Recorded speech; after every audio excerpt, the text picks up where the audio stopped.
नमस्कार विद्यार्थी मित्रांनो, अमर क्लासेसमध्ये आपले स्वागत आहे। आज विद्यार्थी मित्रांनो आपण वर्ग 12वी वाणिज्य विषय वाणिज्य संघटन व व्यवस्थापन यामधील प्रकरण 5 मधील एक भाग आपण सुरुवात करणार आहोत। विद्यार्थी मित्रांनो, प्रकरण 5 मधील बाह्य सेवांचे प्रकार या भागाला आज आपण अभ्यासणार आहोत। याच्या पहिल्याच्या क्लासमध्ये विद्यार्थी मित्रांनो आपण बाह्य सेवा म्हणजे काय ते बघितलं होतं आणि त्या बाह्य सेवांचे फायदे आणि तोटे बघितले होते।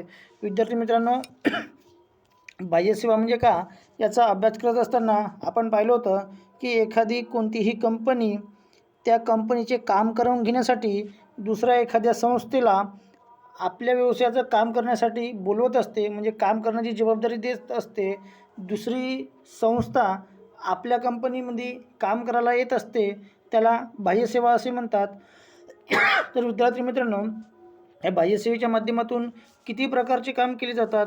तर विद्यार्थी मित्रांनो, या बाह्य सेवेच्या माध्यमातून 3 प्रकारचे काम केले जातात, म्हणजे 3 प्रकारच्या बाह्य सेवा आहेत।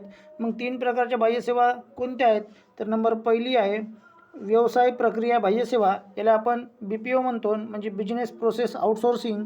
दुसरा आहे ज्ञान प्रक्रिया बाह्य सेवा, याला KPO म्हणतो, नॉलेज प्रोसेस आउटसोर्सिंग। आणि तिसरा विद्यार्थी मित्रांनो कायदे प्रक्रिया बाह्य सेवा, याला LPO म्हणतात। बघा, LPO म्हणतात, हा चुकला आहे, LPO म्हणतात, लीगल प्रोसेस आउटसोर्सिंग। विद्यार्थी मित्रांनो, बाह्य सेवेच्या माध्यमातून या 3 प्रकारच्या सेवा प्रत्येक व्यवसायामध्ये पुरवल्या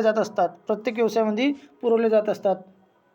तर या 3ही प्रकारांचा आपण सविस्तर अभ्यास आता पाहणार आहोत।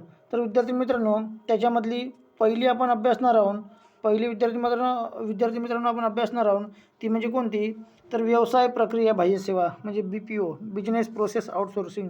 विद्यार्थी मित्रांनो, बिझनेस प्रोसेस आउटसोर्सिंग म्हणजे का? तर ही एक जी व्यवसाय प्रक्रिया बाह्य सेवा आहे, ही एक व्यवसायाची पद्धत आहे। ही काय एक व्यवसायाची पद्धती आहे। म्हणजे एखादी कोणतीही संस्था ही दुसऱ्या कंपनीला एखादे काम करण्यासाठी नियुक्त करत असते, आणि BPO मध्ये त्रयस्थ पक्षाच्या सेवा देणाऱ्या विशिष्ट व्यवसाय पद्धतीच्या जबाबदारीचा या ठिकाणी करारनामा होत असतो। म्हणजे विद्यार्थी मित्रांनो, एखाद्या कंपनीमध्ये या एखाद्या व्यवसाय प्रक्रिया बाह्य सेवेच्या माध्यमातून या ठिकाणी काम करायला कामगार लोक येत असतात। ठीक आहे, त्याला व्यवसाय प्रक्रिया बाह्य सेवा म्हणतात। म्हणजे या ठिकाणी या कंपनीमध्ये या एखाद्या संस्थेमधून कर्मचारी काम करण्यासाठी आणले जातात, त्यालाच व्यवसाय प्रक्रिया बाह्य सेवा असे म्हणतात। नंतर विद्यार्थी मित्रांनो, BPO म्हणजे काय? तर कमीत कमी खर्च करण्यासाठी आणि कार्यक्षमता वाढवण्यासाठी, म्हणजे कमीत कमी आपल्या व्यवसायामध्ये खर्च व्हावा आणि कार्यक्षमता वाढावी, याच्यासाठी संस्थेच्या सर्व कष्टकार्यासाठी या बाह्य संस्थेकडून सेवा पुरविणारी बाह्य सेवा होय। म्हणजे विद्यार्थी मित्रांनो, बाह्य सेवेमध्ये नेमकं काय केले जात असते? त्याच्यामधला पहिल्या प्रकारामध्ये व्यवसाय प्रक्रिया बाह्य सेवेमध्ये, तर या एखाद्या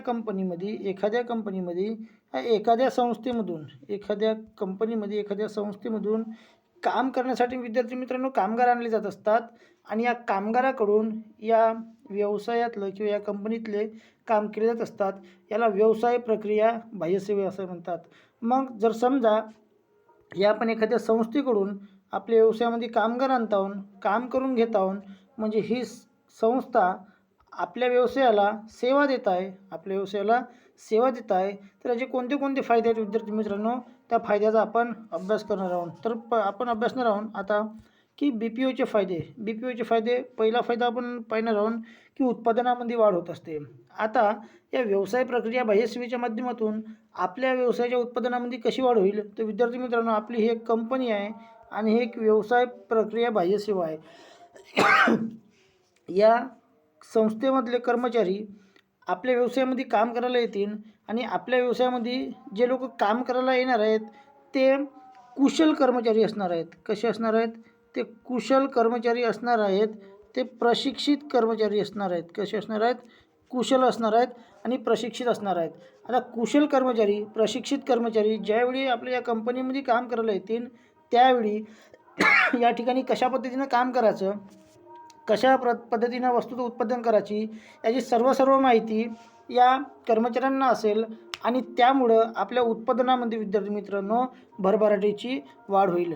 नंतर आपण दुसरा या ठिकाणी याचा फायदा पाहणार आहोत. दुसरा फायदा कोणता होणार आहे विद्यार्थी मित्रांनो, तर साधनांचा योग्य वापर करता येतो. आता साधनांचा वापर म्हणजे का विद्यार्थी मित्रांनो, आपण पाहिले असाल की बरेचदा एखादी अशी व्यवसाय संस्था असते आणि या व्यवसाय संस्थेमध्ये अनेक प्रकारचे उपकरण असतात, अनेक प्रकारच्या मशिनरी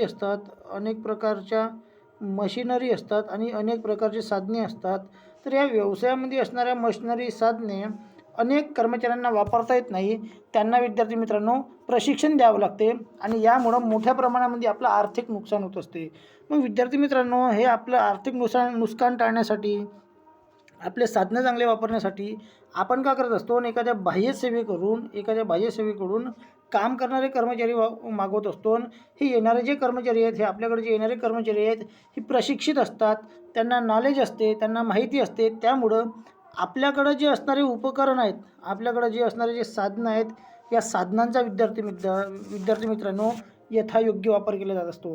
म्हणजे वापर हा चांगल्या पद्धतीने केला जातो आणि चांगल्या पद्धतीने वापर केल्यामुळं आपले जे साधनं आहेत हे लवकर खराब होत नाही किंवा त्यांचं नुकसान होत नाही. हा एक विद्यार्थी मित्रांनो BPOचा फायदा आहे. म्हणजे आपण व्यवसाय प्रक्रिया बाह्यसेवेच्या माध्यमातून जर कर्मचारी घेतले, ते कर्मचारी कुशल असतात, ते कर्मचारी चांगल्या पद्धतीने काम करत असतात. विद्यार्थी मित्रांनो आपण तिसरा फायदा अभ्यासणार आहोत.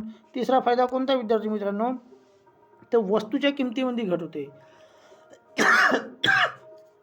आता वस्तूच्या किमतीमध्ये घट कशी होईल विद्यार्थी मित्रांनो, ज्यावेळी आपण आपल्या व्यवसायामध्ये एखाद्या संस्थेकडून काम करणारे कर्मचारी आणत असतो, काम करणारे कर्मचारी आणत असतो, त्यावेळी विद्यार्थी मित्रांनो जे आपल्या व्यवसायामध्ये काम करायला कर्मचारी येणार आहेत,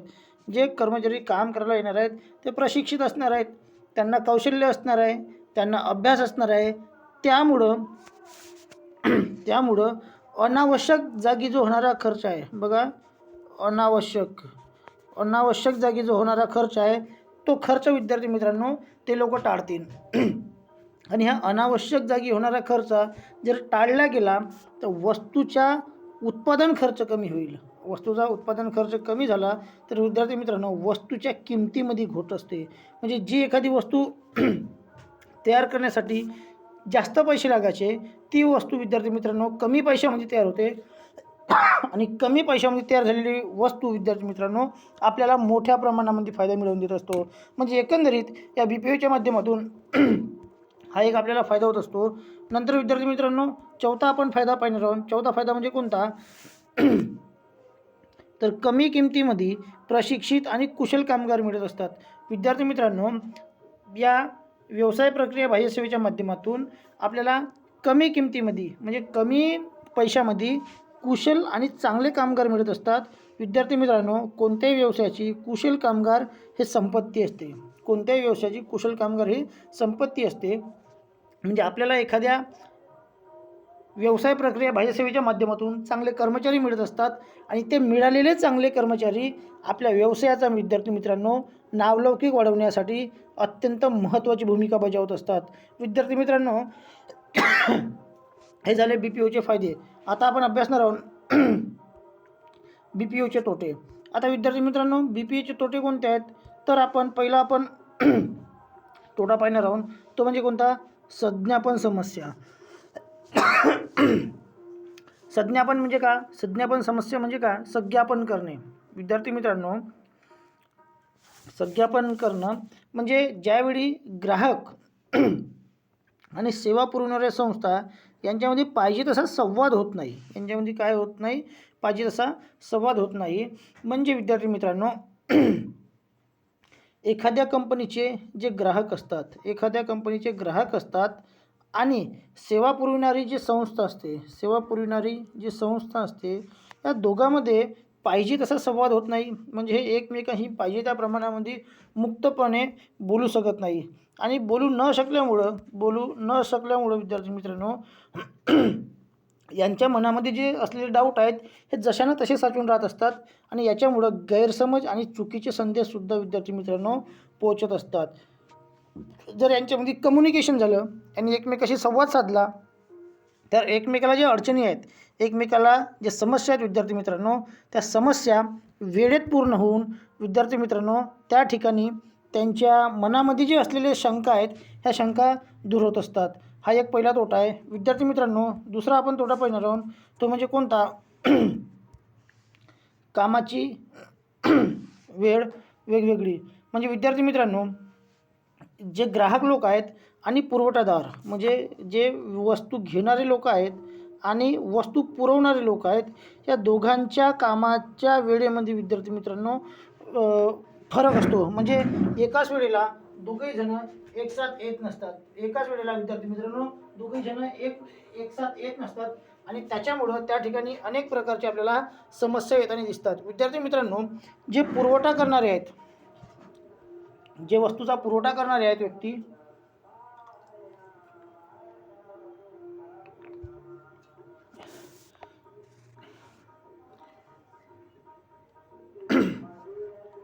जे वस्तूचा पुरवठा करणारे विद्यार्थी मित्रांनो, ते वस्तूचा पुरवठा करणारे आपलं काम करत असतात आणि निघून जात असतात. आपले काम करत असतात आणि निघून जात असतात आणि ते गेल्यानंतर ग्राहक लोक व्यवसायामध्ये येत असतात.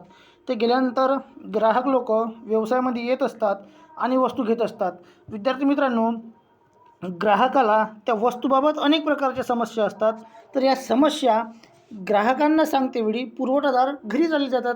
म्हणजे या दोघांचे विद्यार्थी मित्रांनो त्यावेळी भेट होत नसते आणि भेट न झाल्यामुळे ग्राहकामध्ये असंतोष निर्माण होतो. आणि ज्यावेळी व्यवसायामध्ये एखादी वेळेस सभा ठेवली जात असते किंवा व्यवसायामध्ये सभा राहते, त्या सभेच्या वेळी वाद निर्माण होत असतात त्या ग्राहकांचे आणि पुरवठादारांचे. विद्यार्थी मित्रांनो हा एक तोटा आहे. नंतर विद्यार्थी मित्रांनो तिसरा तोटा आहे तो म्हणजे कोणता? तर तो आहे नियंत्रणाचा अभाव. आता नियंत्रणाचा अभाव म्हणजे का?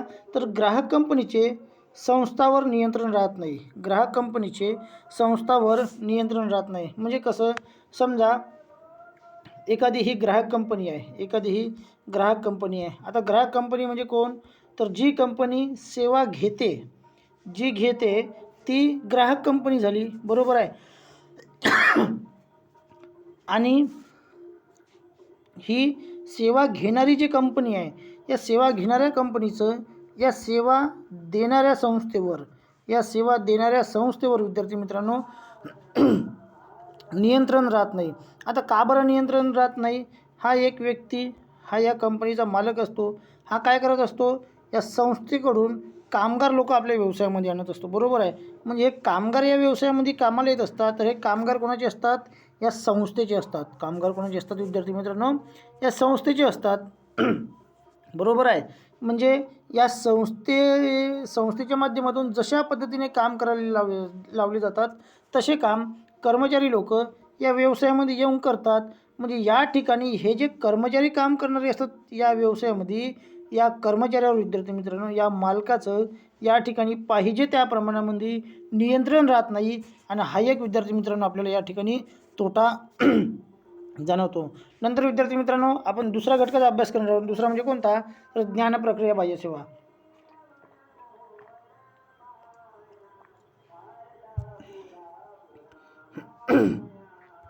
बघा विद्यार्थी मित्रांनो ज्ञान प्रक्रिया बाह्य सेवा. आता कशाला म्हणायचं ज्ञान प्रक्रिया बाह्य सेवा? विद्यार्थी मित्रांनो या जगामध्ये असे अनेक व्यक्ती आहेत की ज्याच्याकडं फार मोठ्या प्रमाणामध्ये पैसा आहे. फार मोठ्या प्रमाणामध्ये काय आहे? पैसा आहे. पण हा पैसा असून फक्त पैसा असल्यानं विद्यार्थी मित्रांनो व्यवसाय होत नाही. तर या पैशाबरोबरच आपल्याला जो आपण व्यवसाय करणार आहोत, त्या व्यवसायाबद्दलची माहिती असणं अत्यंत आवश्यक आहे. मग व्यवसायाबद्दलची माहिती असणं का बरं आवश्यक आहे? विद्यार्थी मित्रांनो कोणताही व्यवसाय असो, विद्यार्थी मित्रांनो कोणताही व्यवसाय असो, या व्यवसायामध्ये 12ही महिने सारखीच परिस्थिती राहते का? नाही. तर कधी तेजी राहते, तर कधी मंदी राहते. तेजीच्या काळामध्ये मोठ्या प्रमाणामध्ये वस्तूचे उत्पादन केले जात असते, यावेळी मोठ्या प्रमाणामध्ये फायदा होत असतो. मंदीच्या काळामध्ये मोठ्या प्रमाणामध्ये माल विकला जात नाही. या ठिकाणी अशी वेगवेगळी परिस्थिती आपल्या व्यवसायामध्ये असते. तर या कोणत्या परिस्थितीमध्ये काय करायचं, कोणत्या परिस्थितीमध्ये कोणता निर्णय घ्यायचा, याची सर्व माहिती ही मालकाला नसते. कुणाला नसते? मालकाला नसते. मग समजा एखाद्या व्यक्तीला किंवा एखाद्या मालकाला याची माहिती नसेल आणि जर त्याने व्यवसाय केला तर तो कधी व्यवसायामध्ये यशस्वी होऊ शकत नाही, त्याला अपयश येऊ शकते. मग विद्यार्थी मित्रांनो, अशावेळी ज्या व्यक्तीकडे मोठ्या प्रमाणामध्ये पैसे आहे आणि ज्याला व्यवसाय करायचा आहे, पण व्यवसाय कशा पद्धतीने करायचा, व्यवसायामध्ये तेजीमंदी आली तर कशा वापर करायचा याची माहिती नाही, असा व्यक्ती काय करत असतो की एका बाह्य संस्थेकडून अशा व्यक्तीची नियुक्ती करत असतो. अशा व्यक्तीची विद्यार्थी मित्रांनो बघा, अशा व्यक्तीची नियुक्ती करतो की जो व्यवसायासंबंधी ज्ञान पुरवेल. व्यवसायासंबंधी काय पुरवेल? ज्ञान पुरवेल. म्हणजे ज्यावेळी व्यवसायासंबंधी ज्ञान आपण दुसऱ्या व्यक्तीकडून घेत असतो त्याला ज्ञानप्रक्रिया बाह्यसेवा असे म्हणतात. विद्यार्थी मित्रांनो, या ज्ञानप्रक्रिया बाह्यसेवेच्या माध्यमातून काय होत असते तर मुख्य माहिती आपल्याला मिळत असते. ही ज्ञानप्रक्रिया बाह्यसेवा जी आहे ही माहिती पुरविणारी एक त्रयस्थ म्हणजे तिसरी संस्था आहे. बरोबर आहे. आधुनिक व्यवसायामध्ये अनेक प्रकारचे बदल होत आहेत. अनेक प्रकारच्या घडामोडी आजच्या काळामध्ये व्यवसायामध्ये आपल्याला घडताना दिसत आहेत. तर या आधुनिक स्वरूपाची माहिती पुरवण्याचं काम या ज्ञानप्रक्रिया बाह्यसेवेच्या माध्यमातून केले जात असते. विद्यार्थी मित्रांनो, हे बघा, या ठिकाणी एक महत्त्वाची लाईन आहे की केपीओ हा BPOचा उपविभाग आहे. केपीओ हा BPOचा उपविभाग आहे.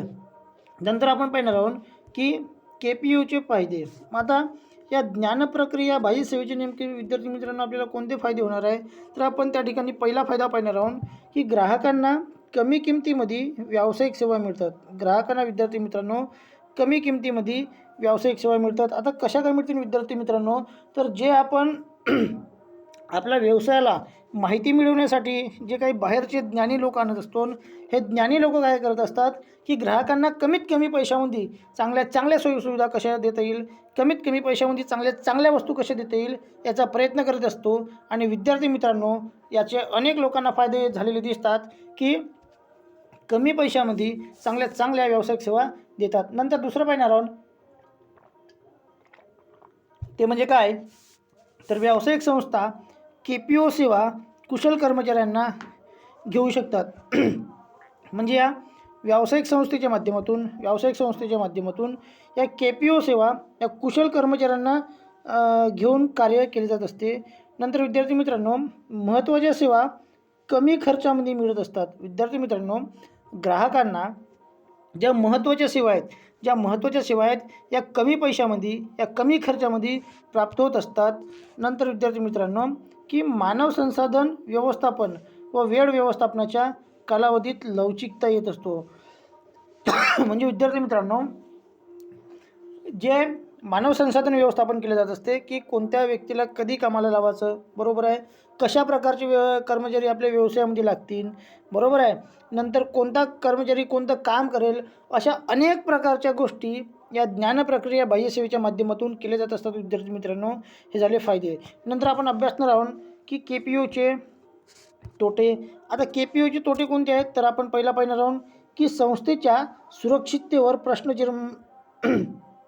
प्रश्नचिन्ह निर्माण होतं. आता विद्यार्थी मित्रांनो, संस्थेच्या सुरक्षिततेवर प्रश्नचिन्ह कसा निर्माण होईल.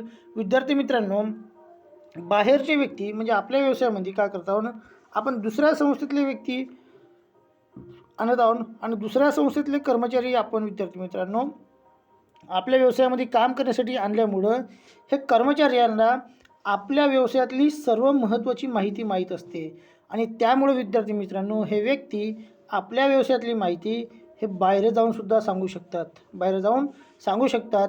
त्यामुळं आपल्या संस्थेच्या सुरक्षिततेवर विद्यार्थी मित्रांनो प्रश्नचिन्ह निर्माण होत असतो. नंतर जे आपण बाहेरून काम करणारे कर्मचारी आणत असतो. बाहेरून काम करणारे विद्यार्थी मित्रांनो जे कर्मचारी आणतो, ते आणले गेलेले कर्मचारी हे गुणवत्ता प्राप्त असतीलच असे आपण म्हणू शकत नाही. कारण त्यांच्या ज्ञानाची माहिती आपल्याला पाहिजे त्या प्रमाणामध्ये नसते.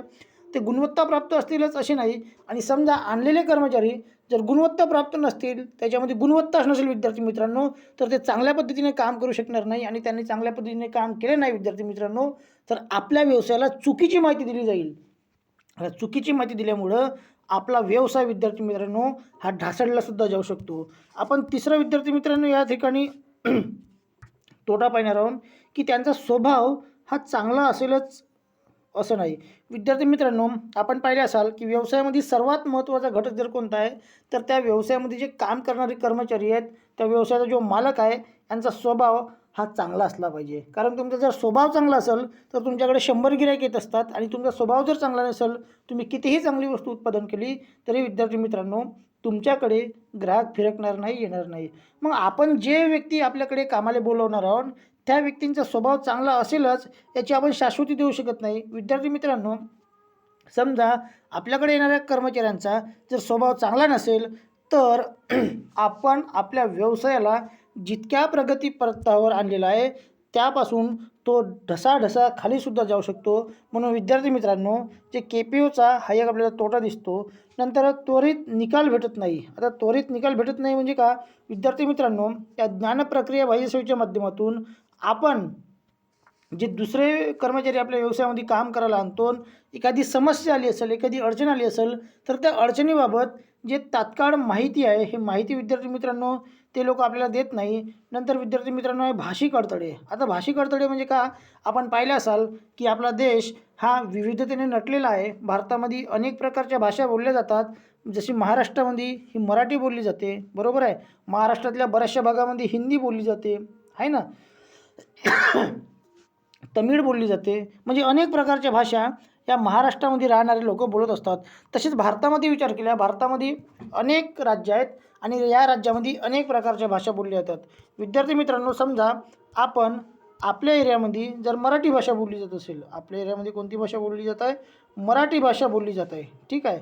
आपली या ठिकाणी कंपनी आहे आणि आपल्या एरियामध्ये मराठी भाषा बोलली जात आहे. आपण जर विद्यार्थी मित्रांनो एखादे कर्मचारी आणले, एखाद्या दुसऱ्या राज्यातले कर्मचारी आपण आपल्या व्यवसायामध्ये काम करण्यासाठी आणले आणि त्यांची भाषा जर विद्यार्थी मित्रांनो इंग्लिश असेल, त्यांची भाषा जर ते इंग्लिश बोलत असतील, त्यांना मराठी जर समजत नसेल, तर अशावेळी विद्यार्थी मित्रांनो ते येणाऱ्या कर्मचाऱ्यांची भाषा आणि आपल्या एरियामध्ये राहणारे लोक यांची भाषा एकमेकांना समजणारच नाही. एकमेकाला समजणार का नाही. आणि हे भाषा न समजल्यामुळं यांचं कम्युनिकेशन चांगलं होणार नाही. आणि विद्यार्थी मित्रांनो या ठिकाणी भाषिक अडथळे निर्माण होतील. म्हणजे त्यांची आपल्याला भाषाच जर समजणार नाही विद्यार्थी मित्रांनो, तर भाषेसंबंधी अनेक प्रकारचे अडथळे या ठिकाणी निर्माण होतील.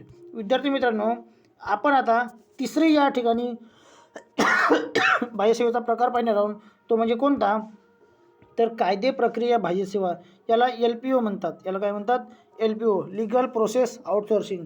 विद्यार्थी मित्रांनो, तुम्ही पाहिले असाल की अनेक प्रकारच्या व्यवसाय संस्था असतात, अनेक प्रकारच्या व्यवसाय संस्था असतात.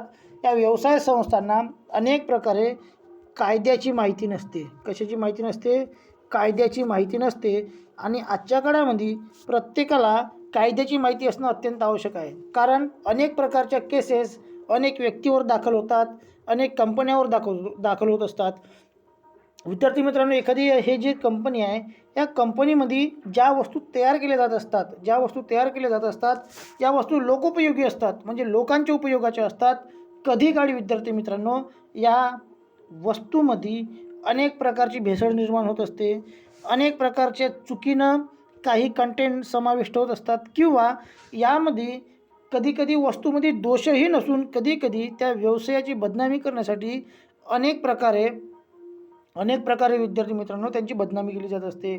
मग समजा अशी प्रक्रिया जर झाली असेल, तर जो व्यवसायाचा मालक आहे, हा व्यवसायाचा मालक विद्यार्थी मित्रांनो हा स्वतः कोर्टामध्ये जाऊन त्या ठिकाणी केस लढू शकत नाही. कारण त्याला इतका काही वेळ नसतो. किंवा एखाद्या व्यक्तीला जर कंपनी स्थापन करायची असेल, तर कंपनी स्थापन करतेवेळी अनेक प्रकारच्या कायदेशीर प्रक्रिया पूर्ण कराव्या लागतात. मग या कायदेशीर प्रक्रिया पूर्ण करण्यासाठी जो व्यवसायाचा मालक आहे याला विद्यार्थी मित्रांनो काहीही माहीत नसते. मग अशा वेळी जी कायदेशीर माहिती आपल्याला मिळावी बा, कायदेशीर माहिती मिळावी बा याच्यासाठी एखादी व्यवसाय संस्था काय करत असते की कायद्यासंबंधी सेवा देणाऱ्या संस्थेकडून काही व्यक्ती हायर करत असते. म्हणजे काही व्यक्ती आपल्या व्यवसायामध्ये कामासाठी घेत असते. याला विद्यार्थी मित्रांनो कायदे प्रक्रिया बाह्य सेवा म्हणतात. याला काय म्हणतात? कायदे प्रक्रिया बाह्य सेवा. विद्यार्थी मित्रांनो या कायदे प्रक्रिया बाह्य सेवेच्या माध्यमातून कायदेशीर कागदपत्र तयार करणे, कायदेशीर संशोधन करणे, सल्ला देणे हे काम LPOच्या माध्यमातून केले जात असते. म्हणजे काही कागदपत्र तयार करायचे असतील, बरोबर आहे, काही कायदेशीर संशोधन करायचे असेल आणि काही कायदेशीर सल्ला जर पाहिजे असेल तर या कायदे प्रक्रिया बाह्य सेवेच्या माध्यमातून विद्यार्थी मित्रांनो दिला जात असतो. LPO म्हणजे एक अशी संस्था आहे की जी बाहेरून तिसऱ्या व्यक्तीकडून कायदेशीर सेवा कंपनीला देत असते. म्हणजे कायद्यासंबंधी जर काही माहिती पाहिजे असेल तर ही कायद्यासंबंधी माहिती या कायदे प्रक्रिया बाह्य सेवेच्या माध्यमातून विद्यार्थी मित्रांनो त्या व्यवसायाला पोहोचवली जाते. आता या LPOचे म्हणजे कायदे प्रक्रिया बाह्य सेवेचे काही फायदे आहेत. त्या फायद्याचा विद्यार्थी मित्रांनो आपण अभ्यास करणार आहोत. मग कोणत्या या ठिकाणी फायदे आहेत तर विद्यार्थी मित्रांनो कायदेविषयक सेवांची पूर्तता बाह्य सेवा संस्थांकडून केली जाते. त्यावेळी संस्थेच्या खर्चामध्ये मोठ्या प्रमाणामध्ये घट होत असते. म्हणजे विद्यार्थी मित्रांनो समजा आपल्याला एखादा व्यवसाय स्थापन करायचा आहे, हा व्यवसाय स्थापन करण्यासाठी अनेक प्रकारचे आपल्याला कागदपत्र जमा करावे लागतात. हे काम जर आपण स्वतः करतो म्हटलं तर मोठ्या प्रमाणामध्ये खर्च येत असते. आणि तेच जर आपण एक कायदेशीर व्यक्तीकडून जर सल्ला घेतला विद्यार्थी मित्रांनो, तर आपला कमी पैशामध्ये विद्यार्थी मित्रांनो काम होत असते. आपण एखादी केस जरी लढायचं काम पडलं आणि या LPOच्या माध्यमातून लढवली गेली तर विद्यार्थी मित्रांनो आपल्या खर्चामध्ये मोठ्या प्रमाणामध्ये घट होत असते. बुद्धिमान व्यक्तीकडून कायदेशीर सल्ला आपण घेऊ शकतो. जे बुद्धिमान व्यक्ती आहे म्हणजे ज्यांना कायद्याचं मोठ्या प्रमाणामध्ये ज्ञान आहे अशा व्यक्तीकडून जर विद्यार्थी मित्रांनो आपण सल्ला घेतला तर आपल्या व्यवसायाला तो मोठ्या प्रमाणामध्ये फायदेशीर ठरत असतो. नंतर संघटनेबाहेरील बुद्धिमान व्यक्तीच्या सहाय्याने ग्राहकांना अपेक्षेने न्याय देता येतो. म्हणजे आपल्या व्यवसायामध्ये जे काही ग्राहक लोक आहेत त्या ग्राहकावर जर अन्याय होत असतील किंवा आपल्या व्यवसाय संस्थेवर जर काही अन्याय होत असेल विद्यार्थी मित्रांनो, कोणी आपल्या व्यवसायाला बदनाम करत असेल, कोणी आपल्या वस्तूविषयी चुकीचं बोलत असेल तर अशा वेळी विद्यार्थी मित्रांनो या LPOच्या माध्यमातून म्हणजे कायदे प्रक्रिया बाह्य सेवेच्या माध्यमातून आपण तो न्याय मिळवू शकतो. नंतर आपण पाहणार आहोत LPOचे तोटे. आता LPOचे तोटे कोणते विद्यार्थी मित्रांनो, तर पहिला आहे आपण पाहणार आहोत कंपनीची गोपनीय माहिती धोक्यात येते. आता कंपनीची गोपनीय माहिती म्हणजे का विद्यार्थी मित्रांनो, प्रत्येक कंपनीची काही माहिती अशी गोपनीय स्वरूपाची असते की जे बाहेर जाऊ द्यावं नाही लागत, बरोबर आहे. मग आपण ज्ञानप्रक्रिया बाह्य लीगल प्रोसेस आउटसोर्सिंग म्हणजे कायदे प्रक्रिया बाह्य सेवेच्या माध्यमातून आपण आपल्या व्यवसायाची जी माहिती आहे ही जे कायदेशीर सल्ला देतात आपल्याला, ते कायदेशीर सल्ला देणाऱ्या व्यक्तींना संपूर्णपणे माहीत असते. आपण सांगत असतो ज्या व्यक्तीला आपण माहिती सांगत असतो ते व्यक्ती दुसऱ्या संस्थेची असतात, तर ती व्यक्तीसुद्धा म्हणजे ते व्यक्ती आपल्या कंपनीची माहिती विद्यार्थी मित्रांनो बाहेर जाऊन सांगू शकतात आणि यामुळं आपल्या व्यवसायाची माहिती लीक होऊ शकते, आपली माहिती धोक्यात येऊ शकते. नंतर बाह्य संस्थेच्या माध्यमातून जे कामगार लोक आपण किंवा ज्या व्यक्तीकडून आपण कायदेशीर सल्ला घेणार आहोत, तर ज्या व्यक्तीकडून आपण कायदेशीर सल्ला घेणार आहोत त्या व्यक्तीला कागदपत्रांची सखोल माहिती असतेच असं काही आपण म्हणू शकत नाही. कारण व्यक्तीचा कशा पद्धतीने अनुभव आहे त्या अनुभवावर ते विद्यार्थी मित्रांनो आधारित असते. म्हणजे त्या व्यक्तीला समजा कागदपत्राची संपूर्ण माहिती नसेल तर अशा वेळी अनेक ठिकाणी आपले कामं अडूसुद्धा शकतात. नंतर भाषा, संस्कृती, रूढी, परंपरा व समृद्धी यामुळे अडथळे निर्माण होतात. म्हणजे विद्यार्थी मित्रांनो व्यक्तीची भाषा वेगळी असेल, बरोबर आहे, व्यक्तीची भाषा वेगळी असेल, एखादी त्याची रूढी वेगळी असेल तर याच्यामुळे सुद्धा विद्यार्थी मित्रांनो या कायदे प्रक्रिया बाह्य सेवामध्ये समस्या निर्माण होत असतात.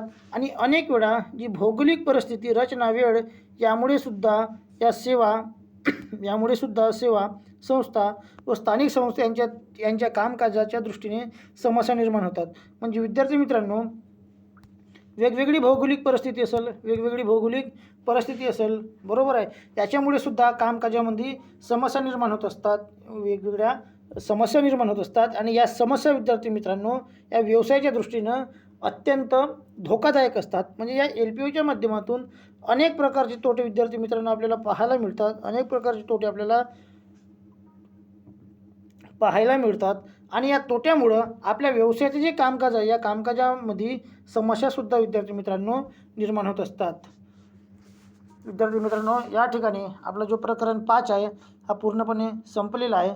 विद्यार्थी मित्रांनो, असेच व्हिडिओ पाहण्यासाठी माझ्या चॅनलला लाईक करा, शेअर करा आणि सबस्क्राईब करा. धन्यवाद.